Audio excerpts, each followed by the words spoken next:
What we often mistake for lust is, in truth, a projection, an unconscious mirroring of what lies buried in the shadow of the psyche. This lust, this intense, sometimes blinding desire, is rarely just about the object of our craving. It is not the body, the lips, the curves, or the gestures that stir such chaos within. Rather, it is the psychic energy we have repressed, split off, or denied that suddenly finds an external vessel to express itself through. The object of lust is a screen onto which we project the dissound aspects of ourselves. What we cannot bear to acknowledge within, we chase outside of us with desperate fervor. The shadow, the dark twin of our conscious self, contains everything we reject: our shame, our rage, our vulnerability, our power. It also contains our unlived potential, qualities we never dared to claim. When these energies are not integrated, they accumulate in the unconscious and, eventually, seek expression. But because we are rarely aware of the shadow's presence, we misunderstand the signals it sends. We interpret the sudden obsession with a stranger, the overwhelming attraction, the irrational longing, as pure sexual lust. Yet this lust is only the mask worn by a much deeper psychic movement. We may be drawn to someone not because they fulfill our erotic fantasies, but because they embody an aspect of ourselves that we have long exiled. The confident woman who seems to radiate fire may carry the assertiveness we have never allowed ourselves to express. The aloof man who appears untouchable may reflect our own repressed detachment and desire for control. In every case, what ignites the fire of lust is not necessarily the person, but the symbolic resonance they awaken within us. They become the living image of something unconscious, something we are trying, without realizing it, to recover or integrate. Lust is often violent in its intensity, because it is not aligned with conscious desire, but with unconscious need. The psyche is attempting to complete itself, to become whole, by pulling in what it lacks. And because the conscious mind resists this process, refuses to see the self in its full complexity, the energy must erupt in dramatic and often confusing forms. Sexual desire becomes the outlet for a soul trying to speak. The hunger for physical union is an echo of a deeper hunger, for psychic unity, for a reunion with the lost pieces of the inner world. This is why lust can be so destabilizing. It is not simply a physical impulse. It is the self, fractured and incomplete, trying to come home. When we fall into lust, we are often falling into the gravity of our own shadow. We feel pulled, helpless, enslaved even, by a force that seems external, but is deeply internal. And the more we repress the real source of this force, the more powerful and obsessive it becomes. We may try to satisfy it through sex, conquest, or fantasy, but these attempts are ultimately unsatisfying. They scratch the surface without ever touching the wound. This is not to say that sexual attraction is false, but that its psychological roots are far more complex than we like to admit.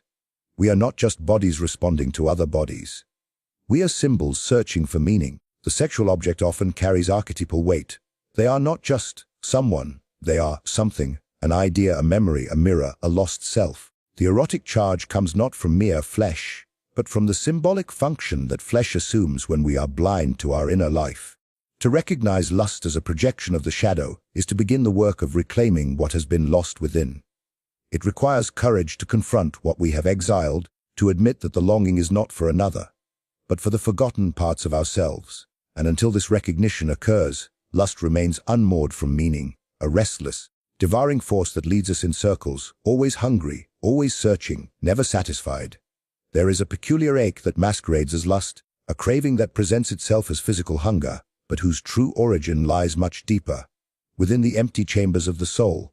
When we speak of desire, particularly desire that arises suddenly and with great force, we often imagine it to be rooted in biology, in hormones, in the flesh. Yet, if we look closely, we find that much of what we call lust is, in fact, an expression of inner emptiness. It is not the body that starves, but the spirit. The ego, untethered from its center, attempts to fill the void not with meaning, but with momentary gratification, mistaking intensity for intimacy and urgency for truth. This emptiness is not simply sadness or loneliness, though it may contain both. It is an existential vacancy, a hollowness that emerges when the ego loses contact with the self. The deeper, unchanging core of our being, the self in this context, is not the social mask we wear, nor the personal narrative we cling to. It is the organizing principle of the psyche, the source of inner order and meaning. When the ego strays too far from it, the result is a quiet disintegration. Life becomes fragmented. The world appears flat, hollow, drained of vitality. In this desert of meaning, The body becomes a battlefield upon which the ego tries to reclaim sensation and significance through lust. But lust, in this sense, is not about connection. It is not the movement toward another with reverence or curiosity. It is the desperate grasp for something, anything, that might silence the gnawing silence inside. One reaches for the body of another in hopes that it might serve as a doorway, a temporary bridge across the abyss. But the more one takes, the less one receives. The pleasure is momentary, but the hunger returns, deeper, sharper, more elusive. For what we truly hunger for cannot be touched or possessed. It is not found in skin or climax, but in wholeness, in the return to psychic integration. In the modern psyche, the disconnection from the self is widespread. In a world saturated with distractions, we are trained to flee from silence, to recoil from stillness. We scroll, consume, seek stimulation, and confuse all of this for life. But beneath the noise, the soul remains untouched. And so the void grows. We attempt to plaster over it with lovers, fantasies, and indulgences. Lust becomes a culturally sanctioned distraction, a performance of vitality that conceals the absence of soul. The more chaotic the inner world becomes, the more compulsively we seek these external fixes. This craving often emerges in moments of transition, when we lose a job, leave a relationship, face aging or death. It is in these moments, when the structures we cling to collapse, that the void makes itself visible. The ego panics, searches for escape routes. Lust becomes an emergency exit, a way to avoid the confrontation with nothingness. The body becomes the last site of identity, the last thing that feels real in a world suddenly stripped of meaning, and so we throw ourselves into desire, hoping that the ecstasy will blot out the terror. Yet the terror is not of another, nor of rejection or failure. It is the terror of the self calling out to be remembered. It is the pain of disconnection, the grief of abandonment by oneself. The emptiness is the symptom, not the problem. It points to a deeper forgetting, a fall from the center of the soul into the fragmented reality of the persona. And every attempt to numb it through lust is ultimately an attempt to resist the call of the self. We do not want to descend into ourselves. We fear what we might find: pain, darkness, chaos, truth. So we reach outward, again and again, hoping that someone else's body might save us from our own. There are moments when we encounter another person and feel an overwhelming, almost mystical intensity of attraction. This force, which seems to descend upon us without warning, is often misunderstood as a sign of love or uncontrollable lust. But beneath this sudden fixation lies a far deeper psychological mechanism, an unconscious projection of the soul image. The anima in man and the animus in woman are inner figures representing the complementary aspects of the psyche. When they remain unintegrated, they do not remain dormant. Instead, they rise from the depths of the unconscious and project themselves onto others, turning ordinary people into extraordinary symbols.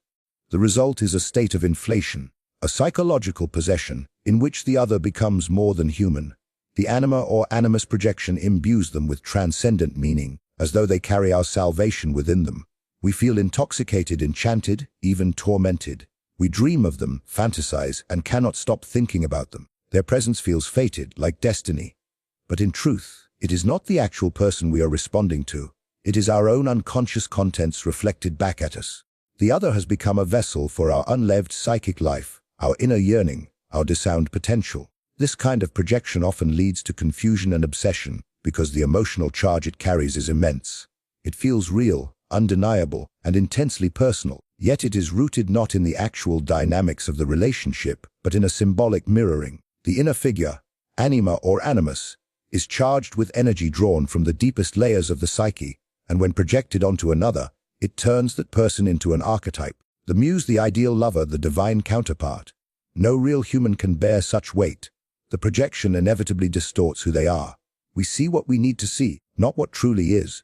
What is most striking about anima-animus inflation is the way it seduces the ego into believing that fulfillment lies outside the self. The inner longing for psychological wholeness is displaced onto the external world. The search for inner unity becomes a quest for union with another. But this externalization is deceptive. The intense craving is not for physical closeness, nor even for emotional intimacy. It is a symbolic craving, for integration, for a reconnection with the disowned aspects of the psyche that the soul image represents. When a man is gripped by the anima, he may become fascinated by a woman who seems to embody his ideal of femininity.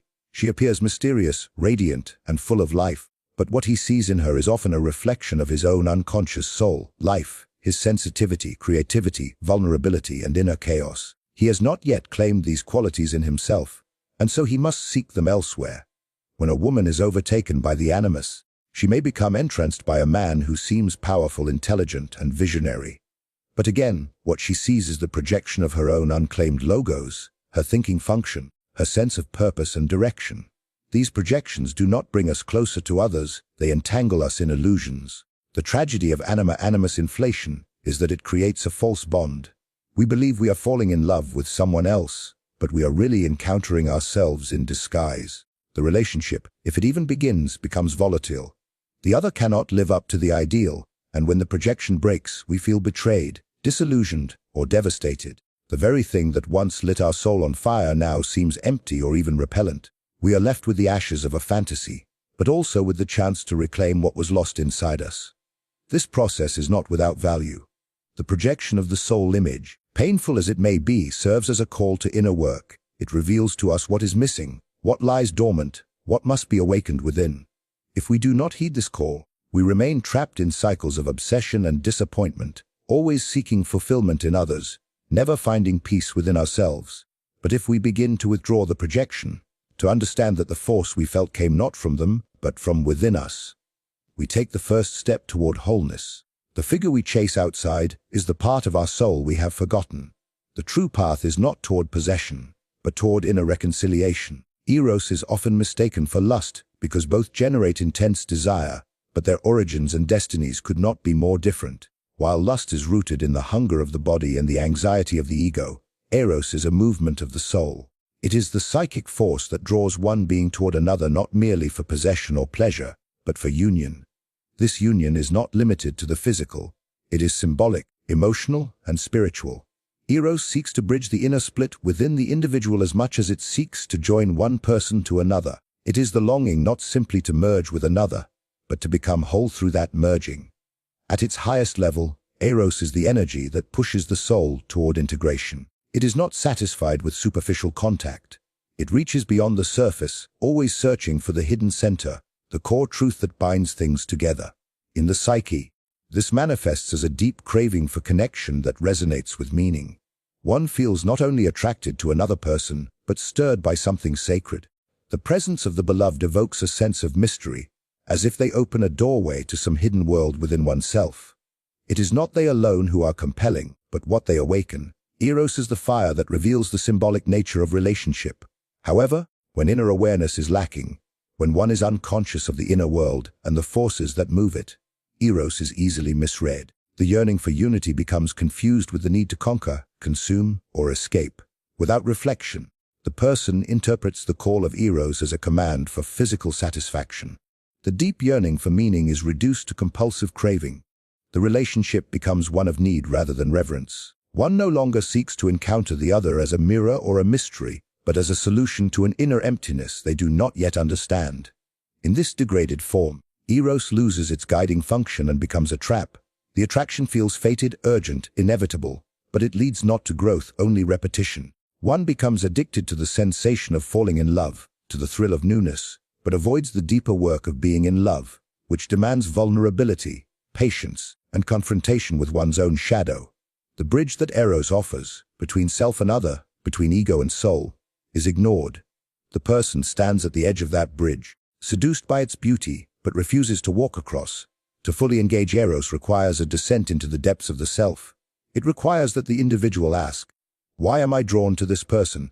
What parts of myself are being stirred, awakened, challenged? What am I trying to find in their eyes that I have not yet found in my own? Without these questions, the power of Eros is wasted. It becomes a closed loop of craving and disappointment. The connection never matures.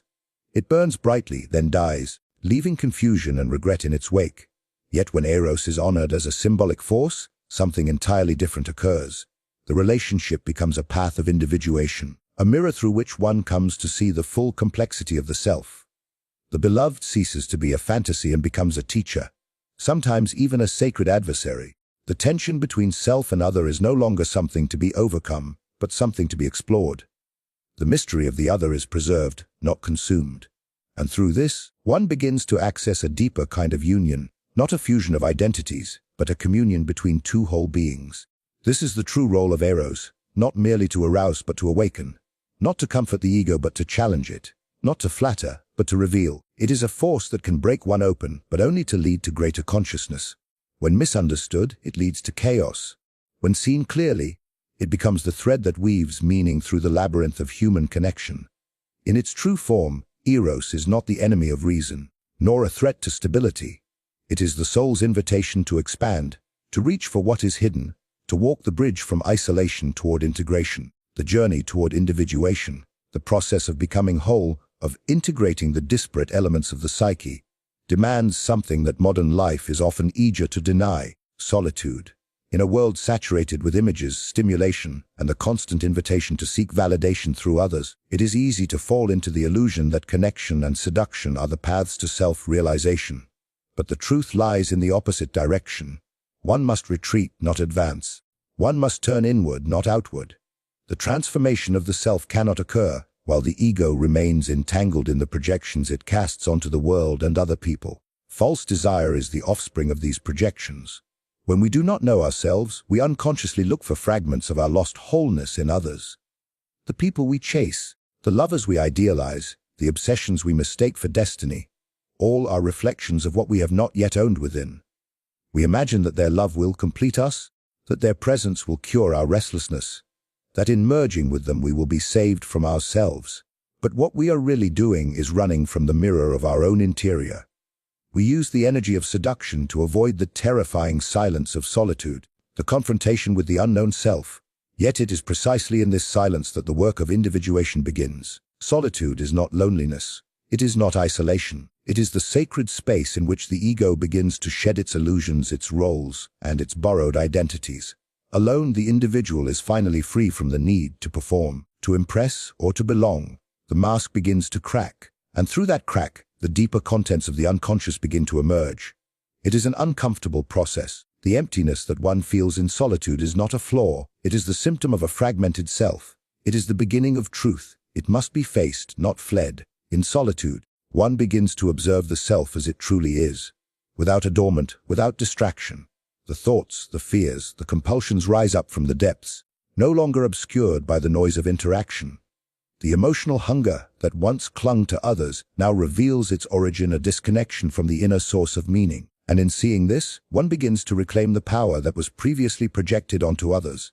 The seducer, the savior, the ideal lover, all dissolve into figments. What remains is the raw self, incomplete and aching, but finally honest. Reflection becomes the tool for navigating this terrain. To reflect is to engage in dialogue with the unconscious, to listen to the symbols, dreams, and emotions that emerge in solitude. One learns to read them not as obstacles but as messages. The psyche does not speak in straight lines, it speaks in images, patterns, and paradoxes. And the individual must learn this language. It is through this reflective process that the fragments begin to cohere. The lost parts of the self, previously scattered across the world in the form of desire and longing, are slowly called back. This process is not immediate, nor is it easy. There will be temptations to return to old habits, to seek the comfort of seduction, to project need onto a new lover, to run once more from the quiet. But each time one resists that urge, each time one chooses to remain present with the emptiness instead of fleeing it, something shifts within. The self grows stronger. The false desires begin to fade. The soul no longer seeks completion in another because it begins to taste the possibility of wholeness within. This is the paradox of individuation one must separate in order to unite. The inner union, the integration of conscious and unconscious, of shadow and persona, requires the breaking of outer dependencies. Only when the energy that was scattered across the world is withdrawn back into the self can the real work begin. Seduction may offer momentary escape, a flicker of warmth in the cold, but it cannot sustain transformation. It is in the willingness to face the void, to dwell in the silence, to endure the unraveling of all false selves, that the individual begins to awaken to the truth of who they are and who they may become.